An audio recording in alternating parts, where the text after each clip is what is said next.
गुरुदेव प्रणाम। प्रश्नों के संदर्भ में एक प्रश्न सन्यासी ने पूछा है, संकल्प और जबरदस्ती के हठ योग में क्या भेद है? ये बड़ी भ्रांति है हमारे देश में। हठी व्यक्ति को, जिद्दी व्यक्ति को, जबरदस्ती करने वाले को हम हठ योगी कहने लगते हैं। नहीं, वह केवल हिंसक है, अहंकारी है, इसलिए जबरदस्ती करता है। वह योगी नहीं है। संकल्पवान होना बिल्कुल एक अलग बात है। संकल्प का अर्थ है कि अब विकल्प खो गए, कोई अल्टरनेटिव्स नहीं बचे। एक गहन जिज्ञासा है, एक अभिप्सा है, एक प्यास है। चंचलता विदा हो गई, चित्त डमाडोल नहीं होता। यह तो हुआ संकल्प। यह अपने आप में एक बहुत पॉजिटिव बात है। और जिद्दी व्यक्ति वो अपने ही खिलाफ लड़ रहा है। अन्यथा जिद्द किसके खिलाफ कर रहा है? वो हठी है, हठधर्मी है, अहंकारी है। उसने कुछ तय कर लिया कि ऐसा करूंगा, लेकिन ये किसके खिलाफ तय किया? कभी सोचा आपने? एक आदमी ने तय किया कि सिगरेट नहीं पीऊंगा, मगर किसके खिलाफ? अपनी ही आदतों से वह संघर्ष कर रहा है, लड़ रहा है, वह द्वंद्व में टूट गया। इससे उसकी जीवन ऊर्जा क्षीण होगी, वह मुश्किल में पड़ेगा। यह कोई जीने का सम्यक ढंग नहीं है। तो हठ करना, जिद करना, जबरदस्ती करना एक प्रकार की हिंसा है और वह अहंकार का लक्षण है। और वह हमेशा अपने ही विपरीत, अपने ही खिलाफत में होता है। इसलिए एक अंतर संघर्ष, एक आंतरिक युद्ध शुरू हो जाता है, जिसके परिणाम कभी भी सुंदर नहीं हो सकते। जबकि संकल्पवान होना अर्थात विकल्पों से रहित होना, ये बहुत खूबसूरत घटना है। हमारा चित्त अखंड हुआ। विद्यार्थी, साधक, शिक्षक और सन्यासी में क्या भेद है? विद्यार्थी विद्याध्ययन के लिए आता है, जिसको हम कहें छात्र, स्टूडेंट। जानकारी इकट्ठी करनी है, जैसे कोई स्कूल कॉलेज में जाता है, पढ़ाई लिखाई करता है, जानकारी इकट्ठा करता है, वह विद्यार्थी। दूसरा साधक, यह थोड़ा गहरा है। यह साधना करना चाहता है, ये प्रयोग करना चाहता है। सिर्फ थ्योरेटिकल नॉलेज ही इकट्ठी नहीं करनी, कुछ प्रैक्टिकल भी करना है। ये थोड़ी गहरी बात हुई। इसके और आगे है शिष्य। शिष्य वह है जो अपने जीवन को रूपांतरित करने तैयार है, स्वयं को बदलने को राजी है। क्योंकि जो गहरे ज्ञान है वो केवल जानकारी के रूप में हासिल नहीं होते। वो जब तक हम अपनी जिंदगी को बदलने तैयार ना हो जाएं, तब तक वह ज्ञान नहीं होता।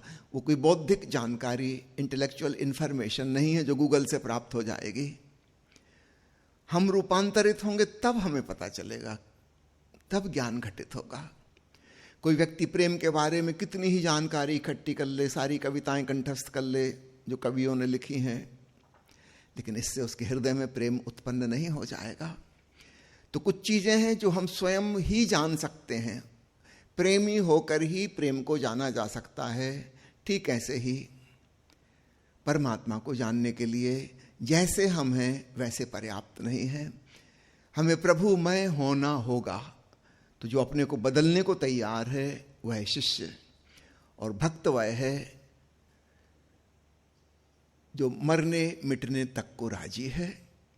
अब उसकी जिज्ञासा मुमुक्षा बन गई, वह सब कुछ दांव पे लगाने को तैयार है। शिष्य हो सकता है अपने आप को परिष्कृत करने की सोच रहा है कि मेरा ही साज श्रृंगार हो जाएगा, लेकिन भक्त अब मिटने को राजी है। मेल्टिंग और मर्जिंग, विलीन होने को राजी है। मैं बचूं ही ना। जहां अहम भाव विदा हुआ वहां केवल ब्रह्म भाव रह जाता है, अद्वैत फलित हो जाता है। तो भक्त उस अवस्था तक जाता है। ये चारों शब्द अक्सर लोग इस ढंग से उपयोग करते हैं जैसे कि पर्यायवाची हैं। नहीं, पर्यायवाची नहीं है, बहुत बड़े बड़े इनमें फर्क हैं। चलिए अगला सवाल। अगला प्रश्न है, मैं ध्यान और योग के द्वारा अपने शरीर में निष्क्रिय क्षमताओं को कैसे जगा सकता हूं? शरीर में कुछ हिडन टैलेंट्स, कुछ प्रसुप्त क्षमताएं हमारे हैं, उनको जगाने के लिए उनके प्रति जागरूक होना आवश्यक है।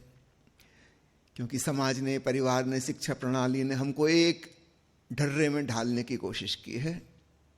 उनको जो उचित लगता था उस दिशा में उन्होंने हमको धक्का मार दिया और हम चल पड़े। 5-10% लोगों के जीवन में तो यह उनकी आंतरिक क्षमताओं के अनुकूल रहता है। उनको जीवन में बड़ा आनंद आएगा, संतोष का अनुभव होगा, तृप्ति का एहसास होगा। यही वे होने को आए थे, संयोग से जो वो हो गए। लेकिन 90% से ऊपर लोगों को कभी भी संतोष नहीं मिलेगा। वे यह होने के लिए आए ही नहीं थे, वे कुछ और होने को आए थे, उन्हें कुछ और बनाया जा रहा है। वे हमेशा द्वंद्वग्रस्त स्थिति में रहेंगे। उनको विषाद और निराशा घेरेगी, उनका आत्मविश्वास टूटेगा, उनको कभी भी तसल्ली नहीं होगी, सेटिस्फैक्शन नहीं होगा। ऐसा लगेगा कि जिंदगी बेकार जा रही है। सावधान, सतर्क होकर स्वयं आप खोजें क्या आपके भीतर छुपा है।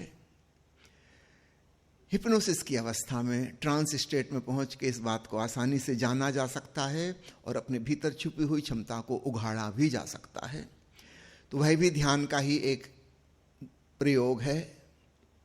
सामान्य ध्यान में हम केवल जागरूक होते हैं, सुपर कॉन्शसनेस की तरफ जाते हैं, लेकिन अपनी चेतना को हम सब कॉन्शस में अगर ले जाएं तो एक सेल्फ हिप्नोसिस की अवस्था बन जाती है और तब हमारे भीतर छुपी हुई क्षमताएं उजागर होती हैं और उन्हें पूरा करने का बल, संबल भी हमें प्राप्त होता है।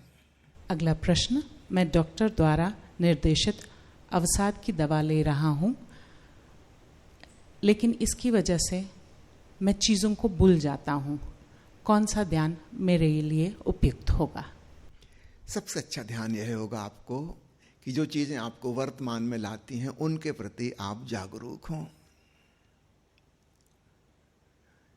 कुछ चीज़ें जैसे हमारी इंद्रियों से जो ज्ञान हमें प्राप्त हो रहा है, आप सुन रहे हैं तो केवल सुने। चाय पी रहे हैं तो बस चाय की खुशबू और स्वाद ही महत्वपूर्ण हो जाए। आप वर्तमान के क्षण में ज़्यादा से ज़्यादा आएं। स्नान कर रहे हैं, शावर से पानी की बूंदें गिर रही हैं, इसका पूरा मजा लें।